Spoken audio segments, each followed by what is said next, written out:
our next Activist in Residence series. We are delighted to have with us Dr. Sue Bradford as our first New Zealand activist in residence. Dr. Sue Bradford has been an activist with lifelong experience and background in community activism and particularly grassroots activism. Her work has been in unemployed workers and beneficiaries organizations, and moving from grassroots organizing all the way to becoming a Green Member of Parliament for 10 years from 1999 to 2009. She completed her PhD in public policy from AUT, graduating in 2014, and was the subject of Jenny Chamberlain's book, Constant Radical. Sue's work with activism in New Zealand has been incredible, particularly in terms of offering key insights in terms of what does it mean to think through activist politics and political organizing within the context of New Zealand. Kia ora. Kia ora. And we look forward, Sue, to learning today from you about your experiences with activism. And thank you also so much for joining CARE with this series. So let's begin by asking you about your experiences with activism. How did you really come to activism? I first became a street activist when I was 15, when I was still at school in Auckland, joining organisations working for peace and against the Vietnam War.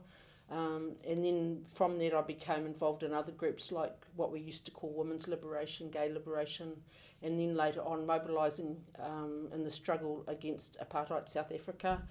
We had a lot of mobilisation around that because we had governments that thought we should play rugby with South Africa, and many of us disagreed. So, so that was my early days in activism. But from 1983 onwards, for 16 years, I worked from a base called the Auckland Unemployed Workers' Rights Centre, which did two things. It helped beneficiaries, welfare claimants and unemployed people at the interface with government, helping them to get their rights and to get enough to survive. But we also had a very strong political and educational wing, organising on the streets, organising actions, mobilising people. We had our own magazine that we used to put out. We did a lot of street theatre and other cultural work. And gradually over the years, that organisation developed into carried out a lot of other activities as well. Wow. Yeah. So, what's really interesting is that you talk about starting this work when you were 15. I think a lot of people who are lifelong activists are people who started when they were really young, when they become aware of what's happening in the world. And that time, of course, in our part of the world, the Vietnam War was huge because we were sending our troops there to join the Americans in their colonising war. We were also very much afraid of nuclear war in that generation. Mm-hmm. And so these were huge issues for young people, even when we were really young. Yeah. So when you think about these decades of activist work, how has activist work changed?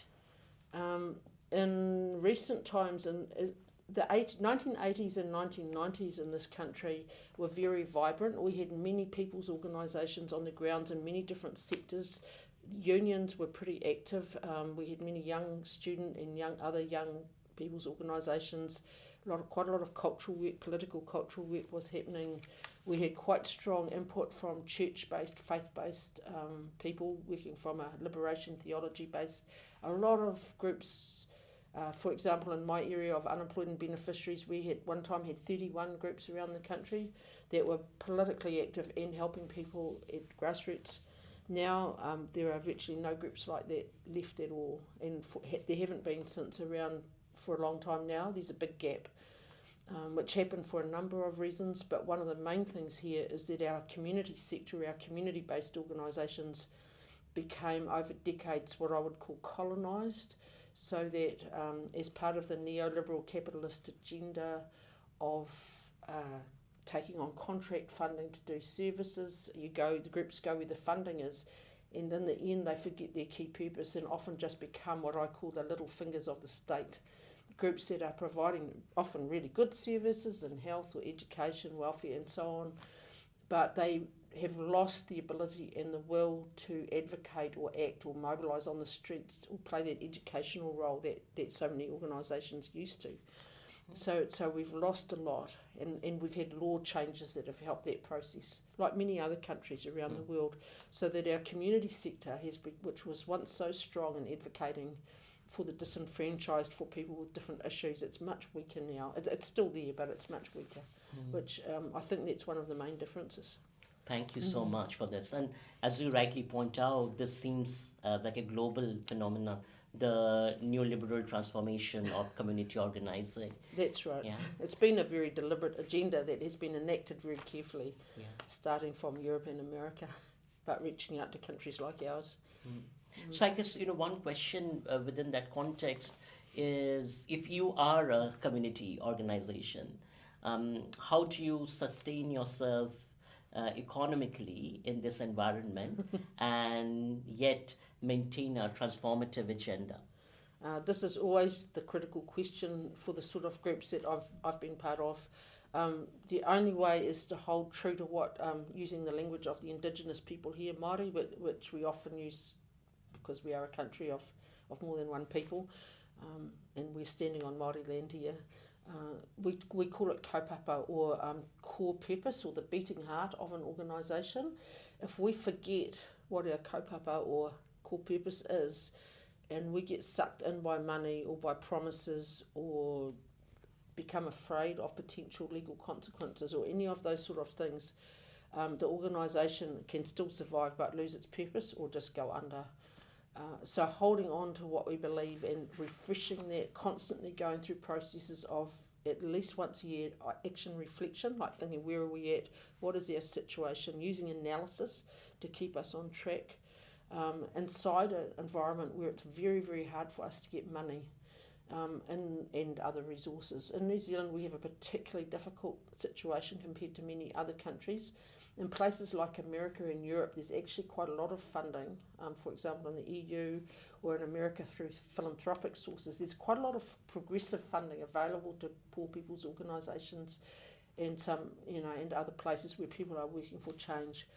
And in the developing world, in Asia Pacific, for example, there's often access to ODA, overseas development funding, and other forms of NGO funding from international sources, though of course that comes with its own problems, I'm well aware of that. Whereas here none of that's possible, so we're very dependent on what little money we can get from our supporters and from a few community sources, but we tend to really, really struggle to survive. So it takes huge commitment and determination from very brave people, I think, to maintain autonomous people's organisations in Aotearoa, New Zealand at present. But of course we always look to our Māori brothers and sisters, and they are better, they are stronger in this and always have been. This is their country. They have maintained their own communal home places, and we didn't come from here originally. So there's a strength on Māori's side that we lack on our side. But of course we try to work together and support each other, which is a strength. So this is really interesting. So the thing you talk about in terms of the difficulty in sustaining community organizing in any sense that is meaningful. Yes. So given that environment, then what kinds of strategies work in your experience to maintain some semblance of a transformative community organizing space? Keeping it at the front, keeping that as the main purpose rather than any other service provision.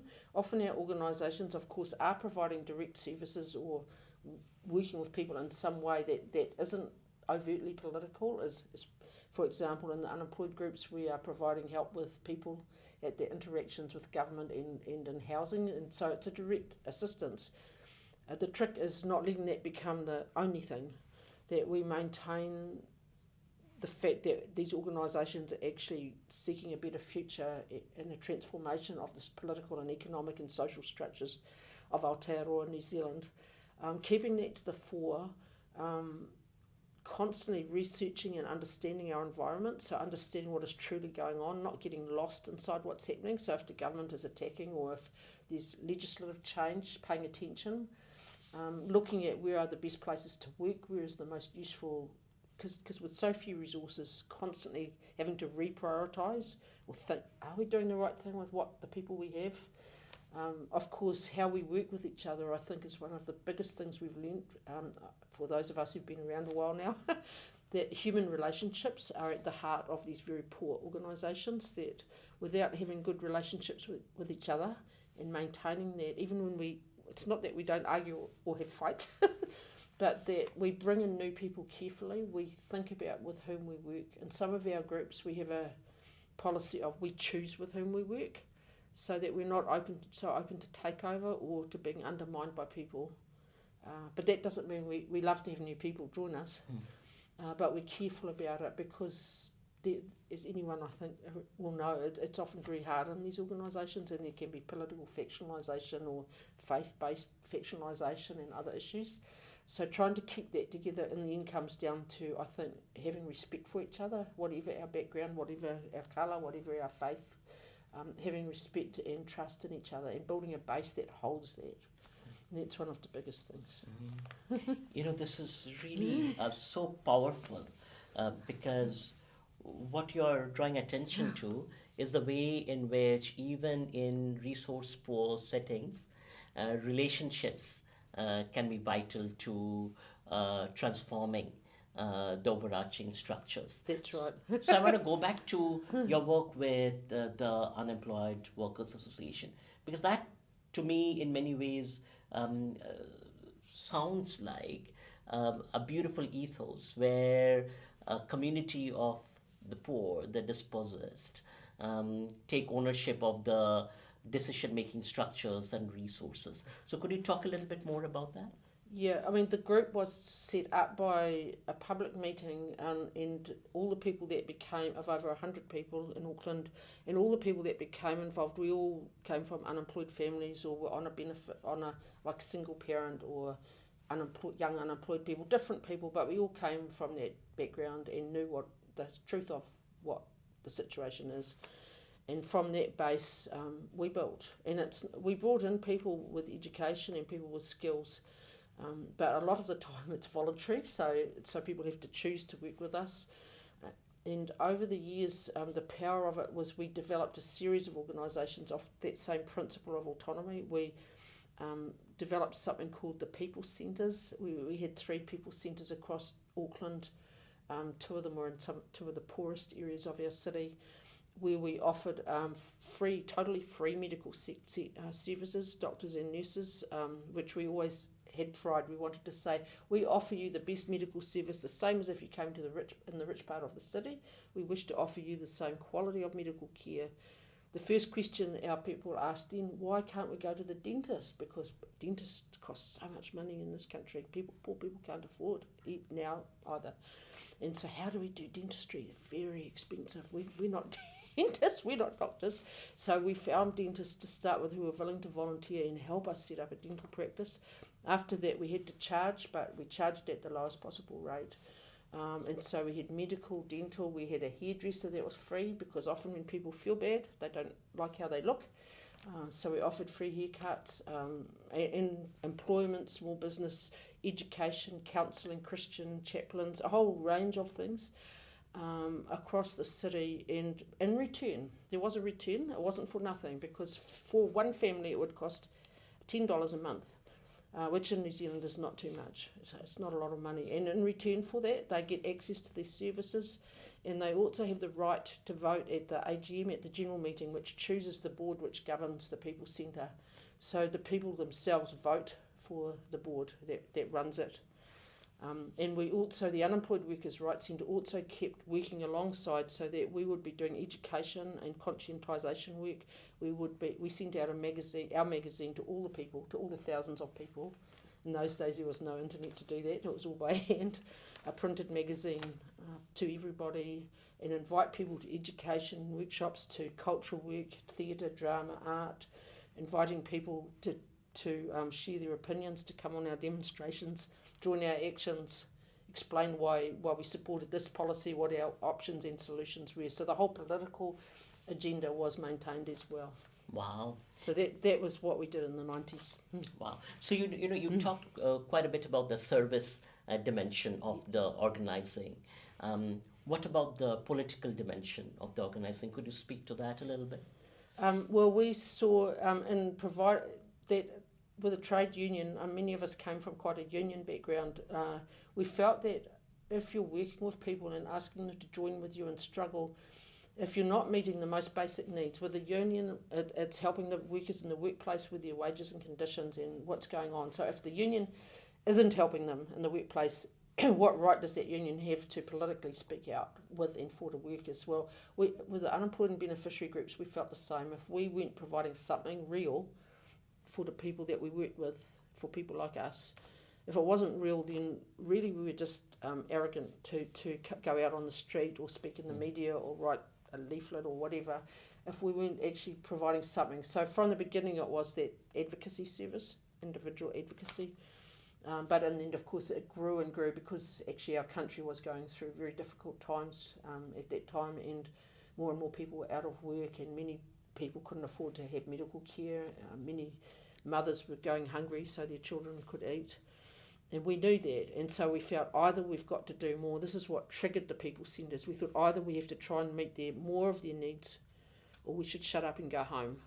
And so there's always a relationship between the service provision and the education and politicisation.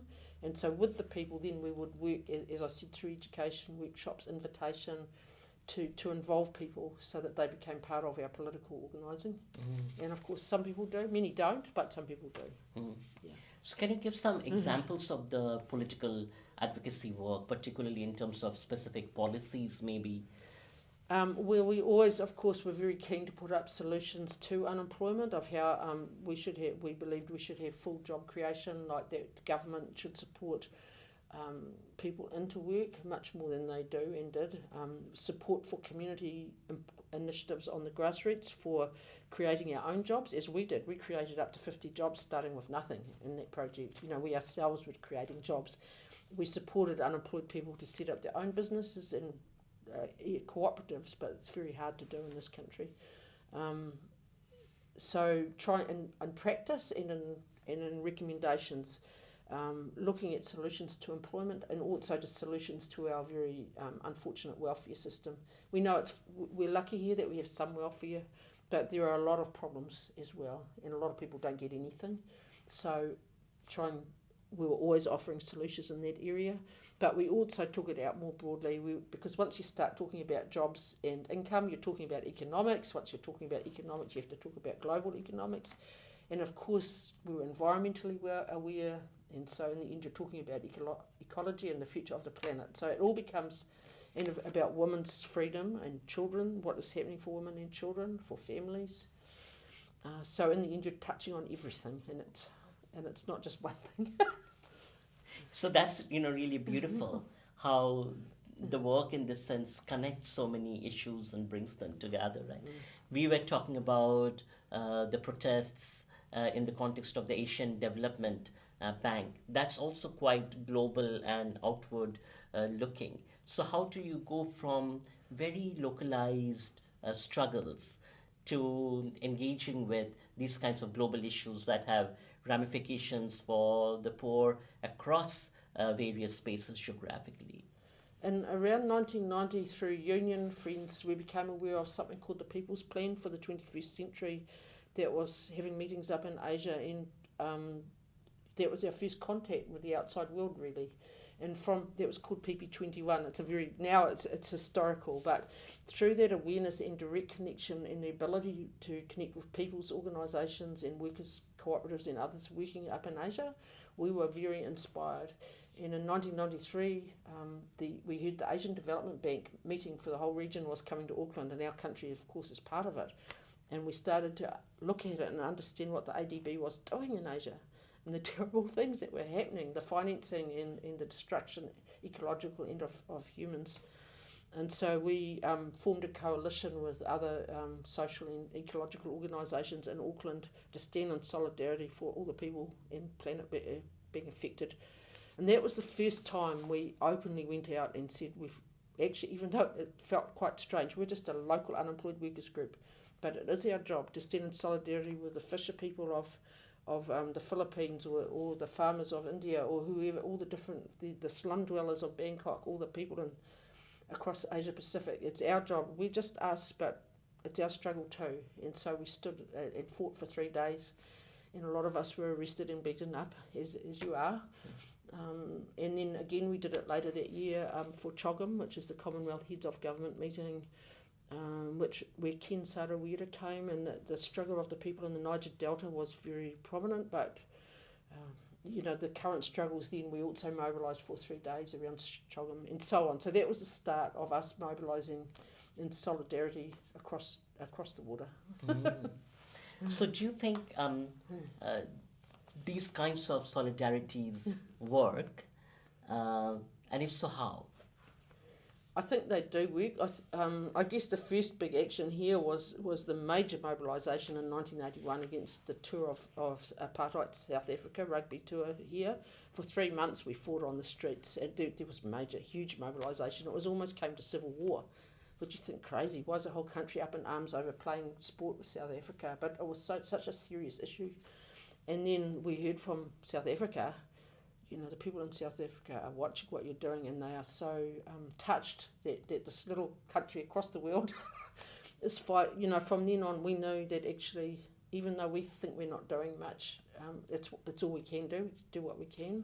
So there's firstly knowing that it has at least a little effect, that people know if we're talking about what's happening in Myanmar, Burma, if we're standing up, or for West Papua or whatever, if we're making a stand, in some ways it helps that a little bit can help that struggle. But also the importance of establishing relationships between each other across nations. We can always learn. We have always, in our organisations, learned a lot from people, and particularly in Asia, I think, because often Asian community organisers and others are way ahead of us because the extent of the problems, the depth of the struggle is so huge, and what you're up against in Asia is so huge. But also we learn from Māori here, from their struggle against colonisation, so we're always learning from Māori too. Beautiful. I love this metaphor of multiple sites of learning. Yeah. I'm sure in the same way you're offering lessons to many other parts of the globe, through these struggles. Let me go back to your community organizing work, because from the community organizing work, you then went on to become a Green Member of Parliament and had an illustrious run in that sense. So do you want to talk about, first of all, what led to that transition? Well, the leader of the Green Party invited me to come to join them. I took 3 months to decide, because I thought it was best for me to stay outside Parliament and keep working there. But in the end, I thought, I've spent a lot of my life doing this. I really always have wanted to make change inside, also, like to change our laws. I'd love to be a cabinet minister that could make real change on, say, housing and homelessness or welfare, whatever the real issue, like to go to the place of power. And I was sick of being the one that was always being arrested or not having any money to live on, and other people say, that's really nice that you are doing that work, that you spend your life, but I will get on with my life and earn lots of money and have it. And in the end I thought, okay, maybe it's my turn to have a go, to try and change from within. So I joined the Green Party, and much to my surprise, we ended up in Parliament in 1999 with 7 of us, and we did our best. I was there for 10 years. We were never in government, but I managed to get some legislation through even though we were not in government. One piece of which was quite significant for this country around children's rights. It was all in the area of young people and children. Because one of the things that I realised once I got to Parliament was how little members of Parliament, adult members of Parliament, understand or remember what it's like to be a child or young person, and how voiceless you are and how you have no power. So in the end, it wasn't what I expected to happen, but I ended up fighting very strongly for children and young people. So you sort of pushed for 3 different pieces of legislation that I could do as myself as a private member of Parliament, rather than through the process, because we were not in government. So that's quite phenomenal. Yeah, I think I was the only one that has ever done that. So in terms of thinking through that, what makes effective makes for effective policy change. Do you have some lessons that you would like to share? Well, first of all, the background in the world of people's organisations and the unemployed movement, which is very tough. That training is very good for Parliament and writing our own policy and always thinking of alternatives and solutions. A lot of MPs go to Parliament with no ideas. I had lots and lots of ideas, almost too many. And so having lots of research and policy behind, knowing what it's like to fight for policy, and with the big campaign we ran around the children's rights issue, which was actually over 4 years in the end, it was only by a very close relationship between those of us at the Parliament, and my understanding of how to work with people on the ground and all the groups, many groups around the country, including all sorts of organisations. It was a very tough fight, and it was only by understanding how to work together with mutual respect that we actually got through and we won. So, but all of that was learnt from being a grassroots activist. Mm-hmm. Yeah. So collaboration seems to be a really important thing. And how you collaborate, because so many members of Parliament are arrogant when they meet with ordinary people. Like they sit there and talk at them. They don't listen. They don't realise how much they can learn if someone comes to your office and wants to talk to you. You actually can learn so much. There's a lot that MPs makes them less effective than they could be if they only listened. And also collaborating with respect. I think I picked up the word respect from what you were just saying. Both ways, respect. Because of course some people outside Parliament think MPs are terrible and for good reason and don't want to work with them, which I understand. I often was like that.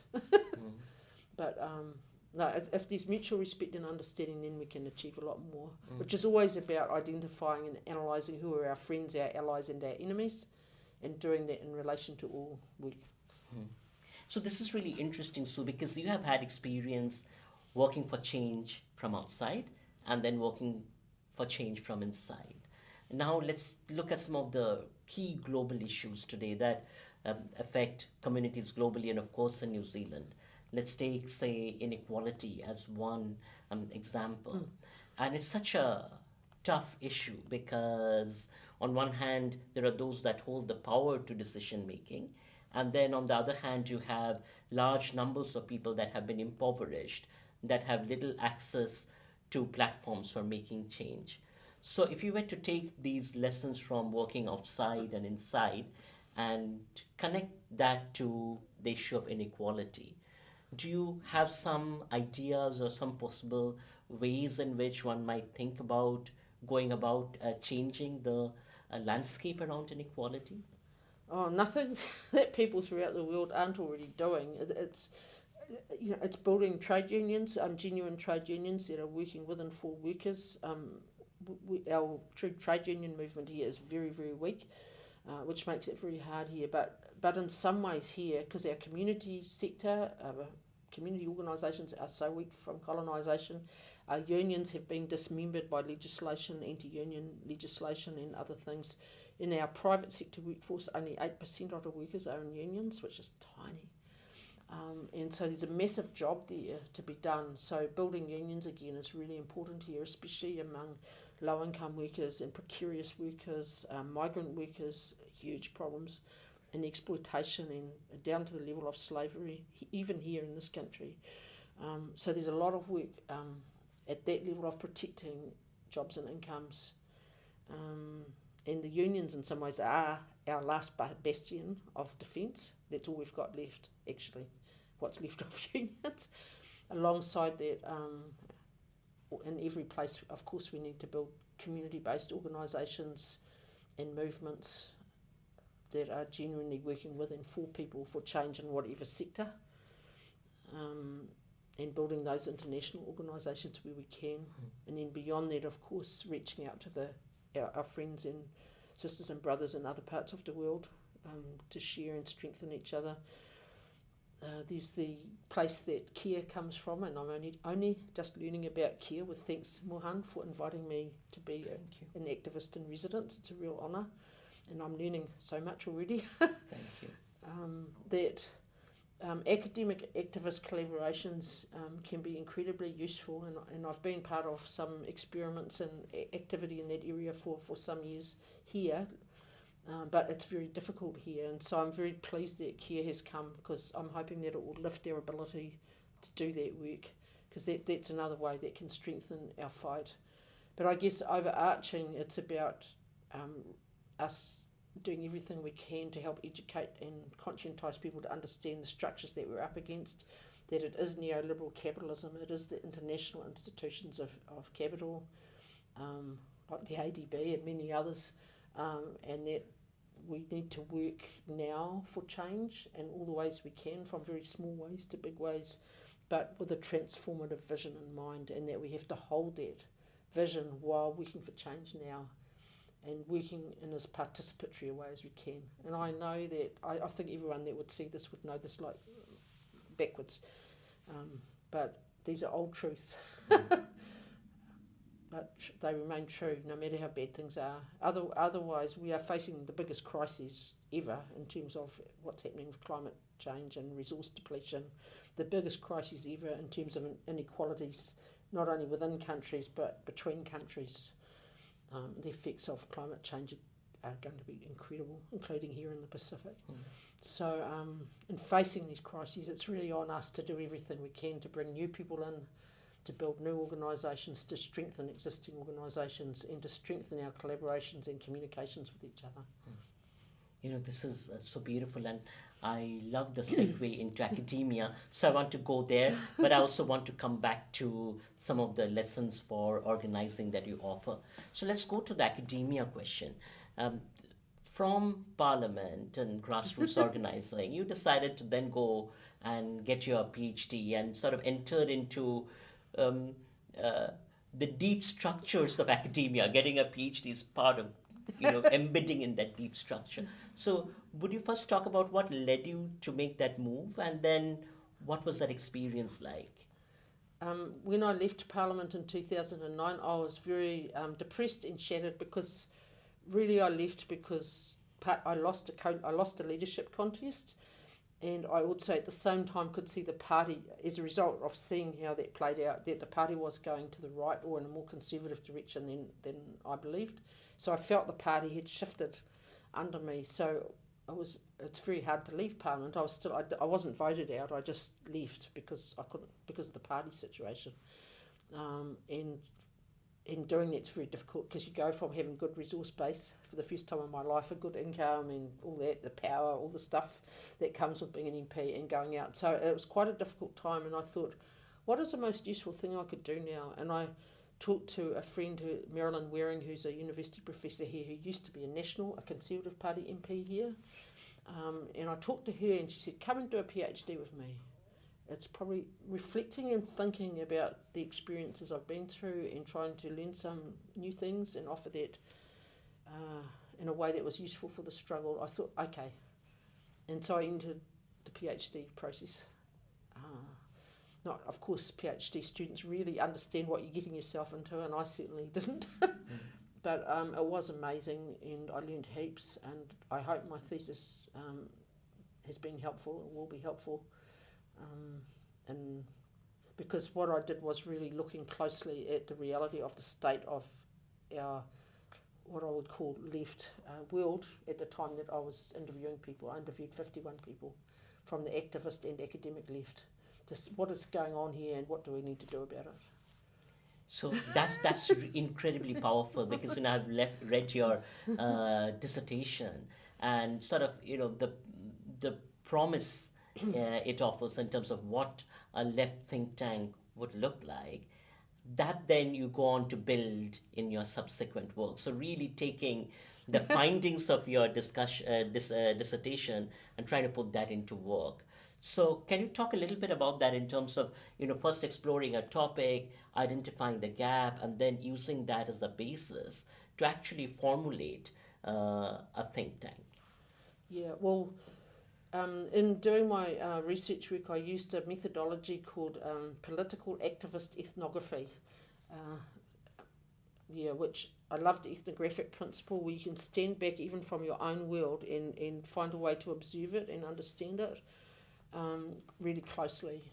And political activist, because of course that's what I am and always have been, and because in finding and in locating your question for the thesis, which you always have to do, with political activist ethnography, it needs to come from the people themselves, from some group or sector or question that is actually a real question. It's not just me in the ivory tower of the university dreaming up a question. It was a question that came out of many discussions that I've been part of over decades here about why we had no left-wing think tank in this country, nothing that worked and nothing major. And so that was the question I started with. But it turned, as theses almost always do, it turned into more than that. So it was why we didn't ever manage to develop such a thing, but also what is the state of us in community and unions and the academic left, what's going on, and what are the ways forward, what are the key gaps, what are the key ways forward. And the two things I identified, one think tank or think tanks, and another one was the need for a political party that could help be an organising base. Yeah. Because without a political party, we are also much weakened. And for many of us now, and I'm not just talking radicals here, for many people here, there is not really a political party in the parliamentary system. So that's another huge gap. So the need for think tanks and the need for a political party. Yeah, came out really strongly. Yeah. And then you went on to actually create a think tank. So what was your experience in trying to build that? We started off quite strongly with lots of support, and built it out of the activist bases and networks that I've been part of, and other people. We had a good group of people at the core, and we had no money. We started with nothing, and started to build a bit of a resource. I spoke, and others spoke at many meetings around the country. We were part of big academic conferences, and the idea was met with great enthusiasm by a lot of people. By the time I left, we had over 800 people with whom we were networked, which is pretty good in this country. We're only small compared to many others. But unfortunately, after 2 years of working with this project, I and a number of the other people that come from the activist background, and some academics too, we all left because the project had become paralysed between two competing forces, and really we couldn't see any way forward. That wasn't just fighting, and there's no point. So we thought, well, we'll just leave and go on and do the best work we can in other places, rather than spend our life engaged with this paralysing situation. So it was very sad for me because of all the work, but also sad for a lot of other people too. But that think tank still exists, and that's cool. Those people are doing what they want to do. Yeah. So, this brings out a really interesting question in terms of the interplays of academia and activism. And that's sort of part of the concept of academic activist residences and care, part of the conversation you'll be having throughout the week as well. I guess, one of the questions is, when you bring academia and activism together, what are the productive possibilities and what are the challenges in sort of that kind of linkage? Certainly, I don't want to be too specific here, but some of the challenges out of this recent experience, which is really only just over a year ago, that are really striking is one that some academic people think that they have a right to come into a community-based organisation that's been built out of nothing and just take it. So that's just outright takeover, even though they come from a place of money, power and privilege compared to a community-based group, that they still feel that they have the right to do that. So some people in academia think that way, fortunately not everybody. But in other ways it was around research practice and methodology. One of the points of contradiction was over when you do research, should it be written and dealt with in the way that you would review journal articles or theses at postdoctoral or postdoctoral level of writing? Or are we writing for the people that we're working with? And this came to a head over a project I was involved with, which was working with Filipino migrant dairy farm workers, some of whom were living in very poor conditions, and we went out and interviewed the workers, and this was with a union organisation and a migrant organisation. And from the point of view of myself and the people I work with, we felt that our duty was to the union and to the workers, to the Filipino migrant dairy farm workers, not to the academy. Whereas some other people felt that actually the academic standards had to be maintained, it had to be written in a certain way, reviewed in a certain way.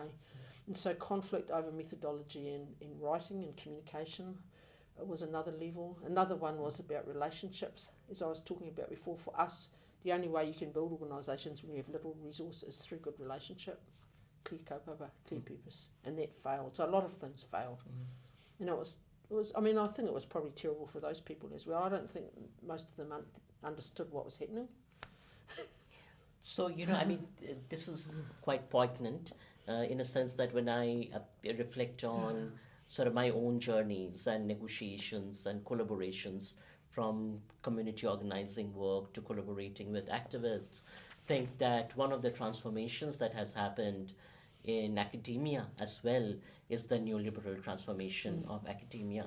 And that translates into the colonization of the academic life world, which sometimes makes us academics relate to communities, community organizing or activist work through the lens of colonizing, in a sense.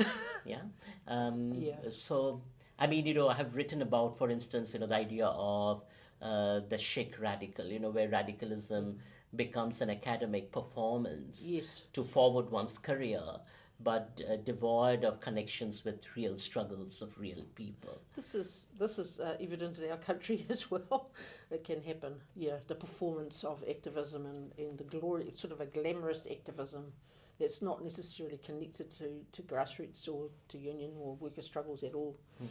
Yeah. So in some ways, it really, to me, it appears so that a lot of it is the hard, grinding work of building, as you say, relationships in communities, among the marginalized, among the poor.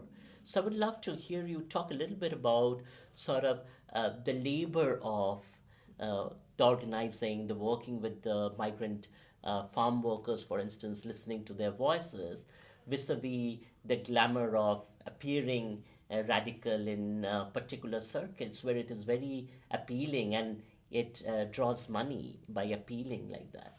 Yeah.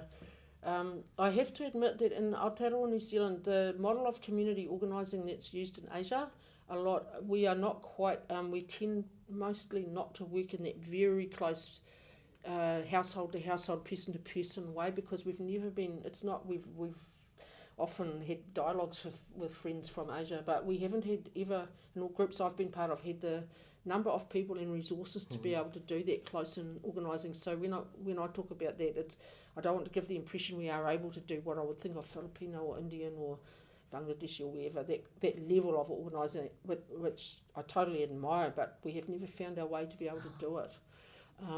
But at the same time, there's the total truth that we are still, in our groups, we've always tried to work with people, to bring people in, to keep the groups going with very few resources, to build where we could. That is absolutely hard, slow work, often with people who are very vulnerable and in despair and in very difficult personal circumstances, both inside the organisation and the ones we work with.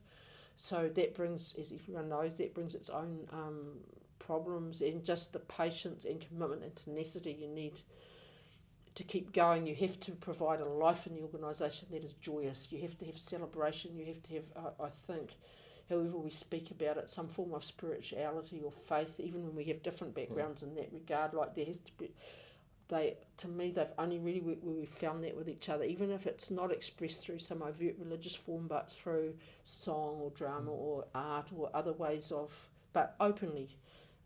That to survive this kind of work, we need that kind of nurturing as well as the analytical, theoretical background, the ability to share that, to educate and bring others in, to genuinely work with people and bring them in and be participatory. I just don't want to give the idea that in this country we can operate at the level many Asian organisers do. And I really appreciate your authenticity in that sense. So I guess, one of the questions is, when you're doing community organizing in Aotearoa, what does it look like? In the groups that I've been part of, including the most recent unemployed group that I've been part of, It looks like we start a group new with our, I always think of it as with our bare hands and no money, just from the people that are dedicated to this purpose, whoever we are. We welcome allies and friends from anywhere, from churches, unions, but at the core there needs to be people from that background of living in poverty or having lived for a long time in poverty, and so that's at the heart. You develop the importance of developing shared purpose, even if it takes months or years to develop it, so that you've got something that holds you together. And then starting to build what resource you can, what bases, physical bases are incredibly important. Without a physical base, it's very hard to do anything. So we've also learnt the importance of not just organisation, but physically based organisation. Again, very difficult when you've got no money or little money. But that makes all the difference in terms of being able to build and develop sideways and grow the work and bring in more people, provide a base from which people can be supported and from which you can run workshops or whatever you're doing. So that materiality of that space. Yeah, the material, it's a material struggle, and we can't deny that. Yeah. And bases are always physical bases are always preferably owned by the people if you can, but it's very difficult. But if you can, I mean, that makes a huge difference in sustaining organisation. And in this country, owning land or property is hugely difficult at this time. Our market is through the roof, and so actually owning your own place is extremely difficult unless it's a legacy from another group. Yeah. Fascinating. I want to go back to your point about unions. One takeaway message that I get through this conversation is how important you think that unions are today in the contemporary context of struggles. So what do you think are challenges to union organizing, and how do unions in the present day context go about addressing these challenges? I mean, I can only really talk about this country. I don't feel qualified to talk about anyone else's, because the challenges are so different depending on how free your politics are or not, whether unions are even legal. I mean, at least it's legal, and we can organise. But I guess a fairly obvious challenge that probably is shared is precarity. That work now is so many people have to have more than one job, or they don't have enough hours, or the pay is so low. Even with a full-time job, they can't support their family on one income. So women, both partners have to work. What happens to the children? This is a huge problem here. Both parents working just to earn enough, and still not making it, or having to work across 3 jobs, one person, and look after the children. Our pay has gone down and down, the rates for low income workers, so it's a real struggle. So organising in this situation, and also with a lot of scattered workplaces, and the dairy farm workers is an example of where it's very hard to organise, because they're very scattered in the rural agricultural countryside, so very hard to unionise. But even in the cities it's difficult, because so many workers here are working in jobs where they're just 2, 3, 4, just small groups of workers, and the unions have to focus on the big groups, because that's all they can. That they're only doing what they can, so they tend to go to the big stores, the big factories, the big workplaces, which leaves an awful lot of people without any union representation. So in this country, being able to organise the unorganised is a massive question, which our union friends work on all the time. But I would also just like to mention some exciting work with First Union in Auckland, the union that I'm closest to, where they've set up something called UniMig, Union of Migrant Workers, and they're doing a lot of work in a very, I think, very participatory and collaborative way with migrant workers, to build organisation with migrant workers to defend their rights and to look at their interests, not just in defending them on the job, but also to look politically at trying to change the laws and get in more protection, because of course there are a lot of problems and we have many migrant workers at the moment. So this is interesting, that you talk about unions, and then of course you connect them to the political space. Yes. Which sort of makes me want to go back to that question that you raised in your dissertation, which was, you said that we need think tanks and then we need political parties. So could you talk a little bit more about the political party component? I've been in and out of political parties through my life. I'm one of those people that does join a party, because where one exists, because I can sit there like the infrastructure of movement building and group building. If a party, either parliamentary or extra parliamentary, can be a place where people are educated and trained to analyse, to work with others, to theorise. This is outside the academy. Ordinary people can be worked within a party.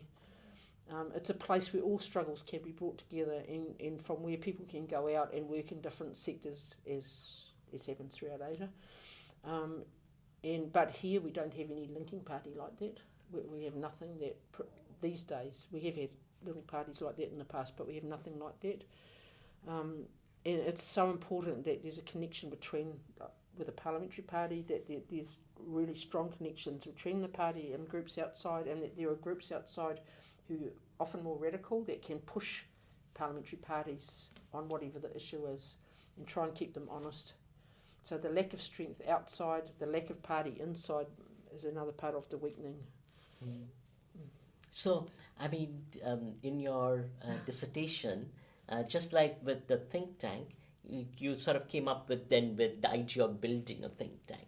So in the same way, if one were to build a political party, given the lessons you have learned, what are the kinds of things one would need to do to build such a party? Now, of course, we all start fighting each other. This is the problem on the left, or in the people's movements. But some of the things that I'm thinking at the moment is that actually it's probably more useful right now in Aotearoa to try and build a party, or parties that are prepared to stand for Parliament. So not an external communist party, though some people, or party like that, some people might like to go down there in that direction. But at the moment, it feels we need to build a place where ordinary people can be involved. That's not elitist in any way. That attempts to be as participatory as possible. That does its communications, talks about policy or what our vision of the future is in a way that ordinary working people and ordinary people can understand. So not just high academic theory or high political theory, but actually grounded in the people now. Is it prepared to stand for Parliament? Is prepared to look for people from all walks of life and backgrounds to be spokespeople, potential leaders, and to train and build leadership. To work. There's a big question here of how we do politics with Māori and non-Māori, because for Māori in this still colonisation is here, and the effects of colonisation, and so there are big questions for us about politically the best way to work with that. How I think at the moment is that ideally we would actually have two parties, one that was Māori self-determined, that anyone could join, but was Māori-led, Māori-focused, self-determining Māori party, and a sister party that anyone could be part of, but was focused on all of us who aren't Māori, whether we're from European or Asian or whatever background, where we could work and have some shared commitments and policies and some understanding, but be independent of each other. Because I think, having been through some experiences here, that this might be the best way forward. To have sister organisations. You know, one thing that is so inspiring about conversing with you is that you have such a strong grasp of the problems and the crises we are in the midst of. And of course, it seems like that propels your struggles. Oh. But then you're so full of hope. If any of us, you or me or anyone here, stops having hope, then it's time for us to retire to the garden or the fishing or whatever. It's time to stop, because if we don't have hope for the future, and for our children and grandchildren, really, what is the point? And if we are people working for social change, I don't know how you can be driven in that unless you have hope. I know there are some people in this country who have been from the same sort of background, and they look at what's happening with the climate and capitalism and the power of all that, and they say, all we should do is just sit back and wait for capitalism to collapse and the climate to destroy the planet, and then we will take action. I actually think that's a dreadful approach. That is so negative, to think, we just want millions of people to die, for the islands and for Bangladesh and all the places to suffer, for inequality, get more people to die.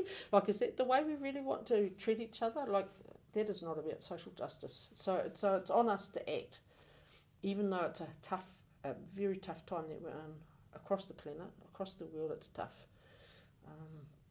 but we need to support each other and strengthen each other and share each other's hope and ideas about how to organise and ideas about how to do things better. Lovely. So Sue, as we sort of wrap up, I wanted to ask you, because with CARE we are in our starting days in New Zealand. Aye. So what wisdom and guidance do you have for us? Oh, I think you are very wise already. I think Aotearoa is very lucky to have Kia come here now that I'm starting to get to know you. It's going to really help us sharpen our thinking and give us some new thinking from across the world, which is always a wonderful thing. I think, the first step, I'm sure you understand, is to contextualise care into this country and to understand how things are here. I can see why you invited me now, because I come from this struggle, and but there are, of course, many other people. So getting to know what's happening here and how we work here, and how we can work better here, we can work together on that.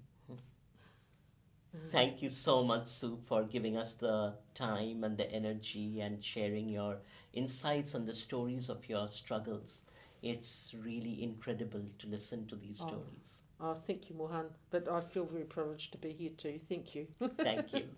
Okay, thank you so much to our audience for joining us, and we will look forward to you joining us for the public talk that Sue will do, and a very rough draft of the white paper that we will have for you to share with you.